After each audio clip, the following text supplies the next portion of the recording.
बिस्मिल्लाहिर्रहमानिर्रहीम। अस्सलाम वालेकुम दोस्तों, उम्मीद करता हूँ आप बिल्कुल ठीक ठाक होंगे। दोस्तों आज है 12 अप्रैल सन 2021 और दिन है पीर का सोमवार का। ओमान सुप्रीम कोर्ट का इजलास हुआ और फैसले किए गए और तफसीली तौर पर जो फैसलों की वीडियो होगा आपके साथ बाद में शेयर करूँगा। आप तो जानते हैं रमज़ान मुबारक में कहा गया है कि रात 9 बजे से लेकर सुबह 4 बजे तक कमर्शियल एक्टिविटीज़ और नो मूवमेंट बैन भी लागू होगा और इनमें से कुछ ऐसी चीज़ें हैं जो चलती रहेंगी।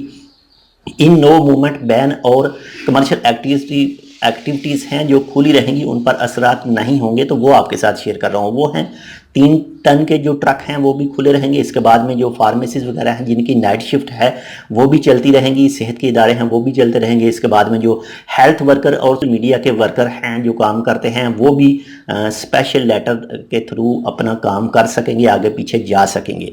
तो ये आज की जो प्रेस कॉन्फ्रेंस है उसमें बताया गया है, लेकिन हो सकता है 1 से 2 दिन के बाद में इनमें कुछ चीज़ें मज़ीद ऐड कर दी जाएं या फिर कम कर दी जाएं, तो वो भी आपके साथ शेयर करेंगे। इसके अलावा जो डिलीवरी है वो अब बैन है, नहीं है इसमें।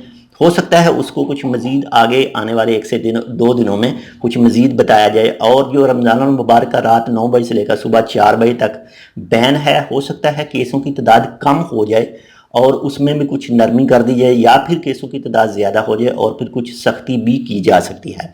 तो बाकी जो भी अपडेट आएगी वो इंशाल्लाह आपके साथ बाद में शेयर करेंगे।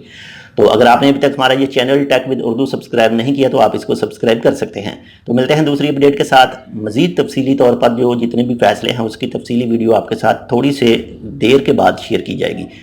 अल्लाह हाफिज़।